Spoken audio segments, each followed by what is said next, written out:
Advent net, और India में जाके बनाएंगे ताकि इंडिया में रोजगार जनरेट हो और इंडिया का नाम हो। तो इन्होंने कहा इंडिया के लिए कुछ करना ही था, भाई के साथ सीधे पहुंच गए चेन्नई और एक छोटे से कमरे में बैठ के दोनों भाइयों ने कंपनी की शुरुआत की जिसका नाम था एडवेंट नेट। अब इस कहानी से लर्निंग नंबर 1, सारा ज्ञान किताबों में उपलब्ध नहीं है। आपको लग रहा है कोर्स की किताबें पढ़ के कुछ मिल जाएगा, यूनिवर्सिटी कुछ पढ़ा देगी, कई बार उसमें मिल जाता है, कई बार उसमें नहीं मिलता। अगर आप में ज्ञान की भूख या क्यूरियोसिटी है तो अलग अलग जगह जाओ, अलग अलग लोगों से पूछो, एक्सपोजर लो, किताबें पढ़ो एंड खुद को खुद ही पढ़ाओ। दूसरी लर्निंग है business is all about businessman. अगर बिजनेसमैन का विजन क्लियर है, क्या करना है, कब करना है, कैसे करना है, तो बिजनेस आगे बढ़ेगा। और बिजनेसमैन को पता नहीं क्या करूं क्या नहीं करूं तो फिर उसका कुछ नहीं हो सकता। तो बिजनेस की शुरुआत जब हुई तो पहले प्लान था हार्डवेयर बनाएंगे, कुछ मशीन इस तरह की बनाएंगे जिसको बेचेंगे, लेकिन सारे सेविंग के पैसे मशीन बनाते बनाते खर्च हो गए, मशीन बनी नहीं। उन्होंने कहा यार ऐसे तो क्या करें। अच्छा वो दौर नहीं था जब स्टार्टअप को फंडिंग मिल जाया करती थी, उस समय नहीं मिलती थी और इंडिया में तो बिल्कुल ही नहीं मिलती थी, तो जेब के पैसों से काम कर रहे थे। फिर उन्होंने कहा काम कर हार्डवेयर कंपनी छोड़, सॉफ्टवेयर कंपनी बनाते हैं, कम इन्वेस्टमेंट लगेगा, काम भी हो जाएगा। उस समय आप इमेजिन करो एक छोटा सा कमरा है जिसमें 2 कंप्यूटर हैं और 2 भाई बैठ के कंपनी की शुरुआत करी है। उस समय टेक्निकल आदमी थे, इनको सॉफ्टवेयर आईटी के बारे में पता था लेकिन बिजनेस के बारे में नहीं पता था। एक बार इन्होंने कोई $30,000 का एक सौदा किया क्लाइंट से। जब क्लाइंट से सौदा हो गया, बातचीत हुई, तो क्लाइंट ने इसको कहा कि भाई सुनो, $30,000 का सौदा करने की तुम्हारी औकात नहीं है, वो तो तुम्हारी चीज इतनी बढ़िया थी कि मैंने दे दी है, और जिस तरह से तुम बेच रहे थे मैं तो जिंदगी में तुमसे ना लेता। तो जैसे इनको रियलाइज हुआ मेरे में बिजनेस स्किल नहीं है, एक सेल्स के बंदे को हायर किया, 2 साल तक उसके साथ साथ घूमे, धीरे धीरे सेल्स सीखी, और फिर उन्होंने कहा मैं बाजार में घूम रहा हूं तो पीछे से टीम कौन संभालेगा। तो फाइनेंस के लिए एक बंदा रखा, मैनेजमेंट के लिए एक बंदा रखा, और जब हर इंपॉर्टेंट फंक्शन पे एक बंदा लग गया तब बाजार में गए और एक्सपेंशन करने की सोची।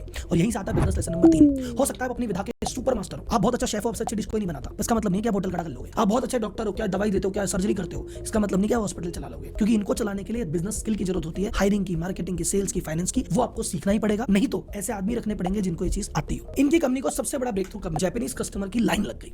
जापानीज कस्टमर वो सब कौन थे? एचपी जो कंपनी है, अमेरिकन कंपनी, उसके कंपटीशन थे।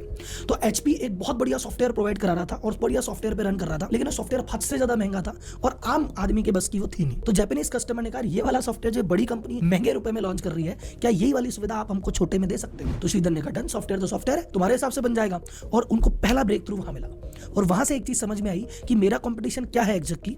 ये सॉफ्टवेयर जो बड़ी बड़ी कंपनियां बना के बड़े लोगों को दे रही है, बस वही चीज मुझे छोटे लोगों के लिए बना के दे देनी है, मेरा धंधा सेट हो जाएगा। ये चीज उनको वहां से क्लियर हो गई। तो इस तरह 1998 में इनको एक बहुत बड़ा ऑर्डर मिला और कंपनी का रेवेन्यू $1 मिलियन यानी आज की डेट में 8 करोड़ रुपए तक पहुंच गया। 100 करोड़ की सेल करते हो और कोई बंदा कहता है एक बार में 25 करोड़ रुपए दूंगा, लेता क्या?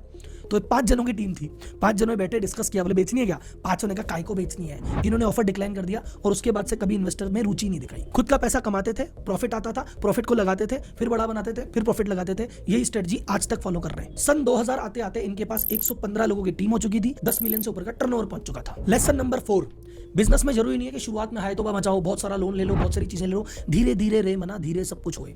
हौले हौले पहले अपने बिजनेस को समझो, फंडामेंटल को नी मजबूत करो, फ्लोर तो कभी भी चढ़ा लेंगे। आगे बढ़ने से पहले बात करते हैं एक शानदार वेब हो क्लाइंट, उसमें से 80 क्लाइंट अगले दिन सुबह शटर खोला, बोले है ही नहीं, गायब। तो जो उधारी थी वो सब डूब गई और नया ऑर्डर मिलेगा नहीं, अब बंदों की सैलरी निकालनी, क्या करोगे तुम? इस समय काम आया श्रीधर की बुद्धिमानी कि इन्होंने भैया कैश बचा के रखा था। ये क्या करते थे? कैश कमाते थे, कैश रखते थे, इन्होंने इधर उधर इन्वेस्ट नहीं किया था, फालतू जगह फैलाया नहीं था, कैश पड़ा था। इन्होंने कहा कोई बात नहीं, जब तक ये चीजें नहीं सुधरती अपने पास 6-12 महीने का कैश है, सब निकाल लेंगे। और पूरी टीम 115 इंजीनियर की टीम को किसी को फायर नहीं किया। आजकल कंपनियां कहती है धंधा ही नहीं, निकाल दो। इन्होंने कहा नहीं, आज के इस साल को 2000 को हम कहेंगे year of R&D, research and development. इन्होंने कहा नहीं, आज के इस साल को 2000 को हम कहेंगे year of R&D, research and development. तुम 115 आदमी खाली बैठे हो, काम तो है नहीं, चलो बैठ के सोचो कि बाजार में क्या नया चीज निकल सकती है, क्या नया प्रोडक्ट बन सकता है। तो उन्होंने जो उनका एग्जिस्टिंग प्रोडक्ट था जो ऑलरेडी बहुत अच्छा बिक रहा था, कहा इसको और अच्छा करते हैं। उस ERP सॉफ्टवेयर को चेंज करते करते इन्होंने एक चीज बनाई, मैनेज इंजन, जो आज इनको सुपर डुपर रेवेन्यू देता है। उस समय उन्होंने एक चीज और सोची उस कि मेन सर्वर हम रखें और क्लाउड पे दे दे, और उसी समय बॉर्न हुआ जोहो का। तो कंपनी ने सोचा देखो एक सॉफ्टवेयर बनाते हैं, सॉफ्टवेयर का नाम है जोहो। जोहो के अंदर क्या होगा? बिजनेस रिलेटेड जितने भी फंक्शन है, जैसे HR है,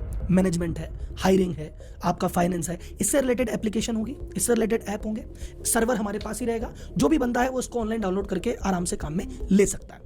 अब इन्होंने वही चीज फॉलो की जो पहले की थी। जैसे आज की डेट में एक बड़ी कंपनी है, वो बड़े सॉफ्टवेयर कंपनी से अगर लेगा 1 करोड़ का सॉफ्टवेयर है जी, तो कहता मेरा 1 लाख में ले जाओ। तो जो चीज बड़े कंपनियां बड़े लोगों के लिए बना रही थी, इसने कहा छोटे लोगों के लिए छोटे लेवल पे वो चीज बना देते हैं सस्ती। तो एकदम से इसके नंबर ऑफ क्लाइंट बहुत सारे फैल गए। तो देखिए भाई साहब, कंपनी का नाम अभी भी एडवेंट नेट ही है, जोहो इनके प्रोडक्ट का नाम है अभी तक। तो श्रीधर तब से लेकर आज तक ये भी मानते हैं कि भैया कंपनी में डेट 0 होना चाहिए, कैश बहुत सारा रहना चाहिए, बैलेंस शीट स्ट्रॉन्ग रहनी चाहिए, धंधा ऐसे ही करो, हमें जल्दीबाजी कुछ करनी नहीं है। दूसरा, श्रीधर वेम्बू का नाम आपने इसलिए नहीं सुना, जोहो का नाम आपने इसलिए नहीं सुना, ये मार्केटिंग करते ही नहीं है। ये कहते हैं मैं मार्केटिंग नहीं करता, मैं लो प्रोफाइल मेंटेन करता हूँ, मैं को एक्सपेरिमेंट करने की बहुत सारी आदत है। तो मेरे को जब दुनिया जानती नहीं है तो मेरे